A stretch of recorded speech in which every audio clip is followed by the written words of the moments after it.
Opinionistët Ferizajës vlerësojnë se qytetari po e paguan shtrenjt çmimin e ngërçit politik në vend. Sipas tyre, të dyja taboret, përveç se po e dëmtojnë procesin politik dhe imazhin e vendit, ata edhe po e lodhin qytetarin, i cili tashmë e ka humbur besimin se kjo klasë politike mund ta ndryshojë gjendjen në vend. Samir Reka, ish drejtori Impos, thotë se politika duhet që definitivisht të kthejë syt ka qytetari dhe të merret mendimi i qytetarit përmes procesit bazë të demokracisë, përmes zgjedhjeve.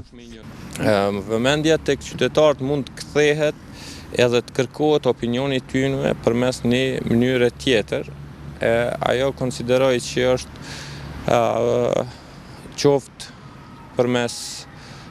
konsultave me ta, por edhe me qenë se tani veç jemi me një gjendje thujase të pashpresë dhe të pa afatshme, me qenë se koha gjithashtu është element kyç në këtë gjendje politike, mendoj që është vendi që të ketë një lloj opinioni ose marrje të kthesë tek qytetarët që do të ishin zgjedhjet.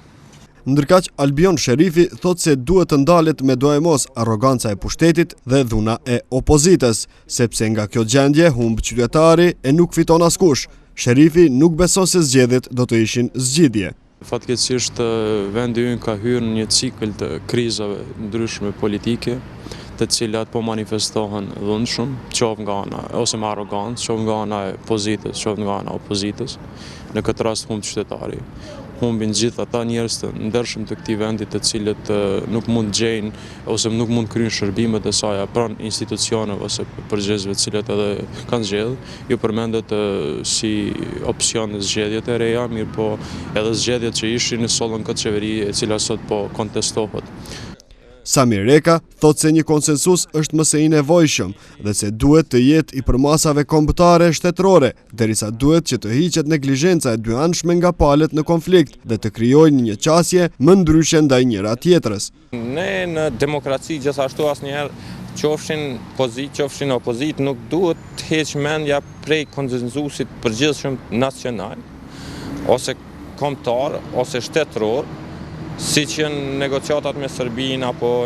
çështje tjera mallore, qofshin edhe të privatizimit, mbi të cilat duhet të ketë një, tani kemi me pas edhe marrëveshje të reja me Bashkimin Evropian, ku kërkohen bashkëpunimi pozitë-opozitë. Andaj krijimi i një konsensusi nacional për shumë çështje të mëdha për vendin, për qytetarin, duhet të ekzistojë. Po derisa kjo gjendje është krijuar me vite, me neglizhencë të opinionit, me neglizhencë të opozitës, me mosqasje të opozitës ndoshta ndaj pozitës, atëherë është krijuar një momentum i ri që zgjedhjet të kenë një efekt rehabilitues për të dy partë. Ndërkaq Albion Sherifi thotë se konsensusi më i mirë do të ishte krijimi një qeverie gjithëpërfshirëse në mënyrë që të zgjidheshin kontestet mes palëve e më pastaj të krijohej hapësira për zgjedhje të reja parlamentare. Ndoshta zgjidhja më e mirë do të ishte që zgjerohet ky koalicion qeverisës, por jo zgjerimet të jenë për përfitimet e X forcave politike në krah të kësaj, por të bëhet një koalicion i përgjithshëm, po e quaj ashtu, i forcave politike në vend ose një konsenzus kombëtar shtetëror rreth një interesit përgjithshëm, që fillimisht do të merrej me çështjen e dy temave të ngritura nga opozita, që është asociacioni komuna me shumicë serbe, e cila sipas vendimit të gjykatës kushtetuese u pasi antikushtetuese në disa pika të saj, por edhe për markimin, gjithsesi demarkimin e